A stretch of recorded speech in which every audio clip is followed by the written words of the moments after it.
Ես ուզում եմ խոսել Հայաստանում գտնվող իմ ընկերների հետ այն մասին, թե ինչ եմ տեսնում Փաշինյանի կառավարության գործելավոճում։ Չեմ կարծում, թե ամոթալի կամ սարսափելի բառերն այնպիսի եզրույթներ են, որոնք կարելի է հենց այնպես շռայլել որևէ կառավարության կամ առաջնորդի հասցեին, բայց այն, ինչ ես տեսնում եմ պարոն Փաշինյանի պարագայում, տպավորություն է, որ նա ժողովրդական լեզվով ասած պարզապես կորցրել է ինքն իրեն։ Ռոբիտ կզացնելու եմ, շոքացնելու եմ, սատկացնելու եմ, կանտացնելու եմ, կծացնելու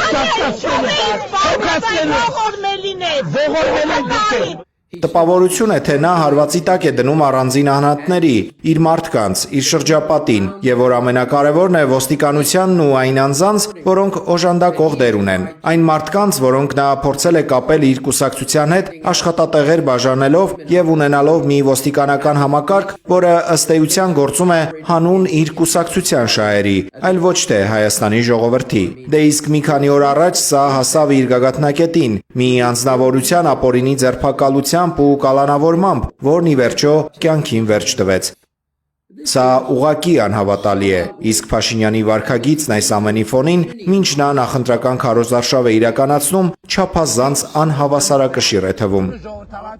Որտեւ եթե 15 տարի առաջ ասեիք, հիմա զուգարանում ձեզ զղկելով սպան։ Այն, ինչ մենք առաջարկում էինք անել, Փաշինյանի քարոզարշավից մի տեսաժար ուղարկելն է արևմտյան առաջնորդներին եւ նրանց հարցնելը, արդյոք սա հենց այն մարդն է, որին նրանք պետք է աջակցեն, որովհետեւ եթե բարձր պաշտոնի համար պայքարելիս նա այսքան անհավասարակշիռ է, Աստված միայն գիտե, թե այս ընտրություններից հետո էլ ինչերի միջով է նա ստիպելու անցնել հայ ժողովրդին։ Արդյոք մենք ականատես ենք լինելու եկեղեցու դեմ ավելի մեծ հարձակումների, քաղաքական ընդդիմախոսների դեմ էլ ավելի մեծ հալածանքների։ Արևմուտքը պետք է վեր կանգնի Ռուսաստանի շուրջ ստեղծված այս հիստերիայից եւ տեսնի Հայաստանն այնպիսին, ինչպիսին որ կա, տեսնի Հայաստանում ապրող այն մարդկանց, որոնք պայքարում են իրենց երկրի տարածքային ամբողջականության համար, մինչդեռ պարոն Փաշինյանը դրա առանձին հատվածներ հանձնում է ադրբեջանցիներին, թուրքերին ու ամերիկացիներին։